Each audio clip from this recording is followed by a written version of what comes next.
ជាកូនឲ្យវិលវល់អន់ទោលគុំតូនធំធំហើយបានមិនដឹងជាម្ចាស់ល្អស្អាតសងខំគឺព្រះពុទ្ធសាសនាចិត្តខ្ញុំសូមនមស្ការនៅធម៌ប្រពៃពិនកៃសសក់នោះឯងណាកាត់បងនៅអវិជ្ជាគឺបណ្ដេញកិលេសហើយ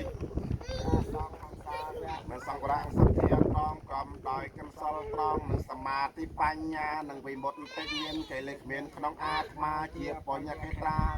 ជួយត្រូវការជាកុសលខ្ញុំសូមអរសេរស័យដល់ព្រះរិយបុគ្គលជាបុណ្យប្រពុសុពលជាមង្គលដល់សពសត្វទោសឯណាដែលខ្ញុំប្រកាសរណាធ្វើឲ្យភ្លាំងធ្លាប់ឲ្យក្នុងប្រពុតជាម្ចាស់សូមប្រពុតជាម្ចាស់អត់នៅទោសនោះដល់ខ្ញុំព្រះកៈកន្លែងនោះគេមានសូត្រនេះទេគេមានសូត្រកន្លែងនោះសូត្រខុសហើយទោសអាណាដែលខ្ញុំប្រកាសណាធ្វើឲ្យភ្លាំងធ្លាត់ហើយក្នុងប្រពុតប្រធរប្រសង់ជាម្ចាស់សូមប្រពុតប្រធរប្រសង់ជាម្ចាស់អត់នៅទោសនោះដល់ខ្ញុំព្រះករុណាទៅបែកដល់នោះទៀតខ្ញុំ